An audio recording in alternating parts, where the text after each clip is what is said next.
அஸ்ஸலாமு அலைக்கும்.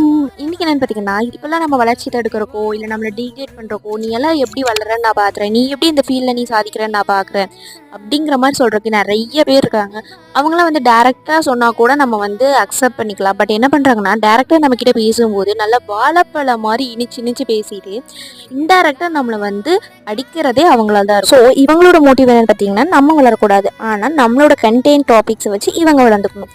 புதுசாக வீடியோ நீ போடுற வீடியோ உடனே போட்டால் கண்டுபிடிப்பேன். உன்னோட ஓல்டு கண்டென்ட்டை நான் அப்படியே டாபிக் வச்சு வேறு வீடியோ போட்டால் நீ எப்படி கண்டுபிடிப்பேன்? சொன்னாலும் நீங்கள் திருந்த போகிறதுல மறுபடியும் அதே வேலை தான் செய்ய போகிறீங்க. உங்களோட அதிகபட்ச ஆசை என்ன? என்னோட கண்டென்ட்டை நீங்கள் போட்டு எனக்கு ஃபாலோவர்ஸ் சேராமல் உங்களுக்கு ஃபாலோவர்ஸ் ஏற்றிக்கோங்க. நீங்கள் என்னதான் பண்ணாலும் எனக்கு சப்போர்ட் பண்ணுறதுக்குன்னு ஒரு சில பேர் இருப்பாங்க. நம்ம தளபதி சொன்ன மாதிரி நமக்கான ட்ரெயின் வர வரைக்கும் நம்ம பிளாட்ஃபார்மில் நின்று தான் ஆகணும் அப்படிங்கிற மாதிரி நாள் பண்ண ஹார்ட் ஒர்க்கோட ரிசல்ட், நம்ம ஃபேமிலிஸோட சப்போர்ட் எல்லாமே சேர்ந்து தான் நமக்கு இந்த ரிசல்ட்டை கொடுத்துருக்கு. யூடியூப்ல 500+, இன்ஸ்டாவில் 750+ ஃபேமிலிஸ் எல்லாமே உங்களால் தான் ரொம்ப ரொம்ப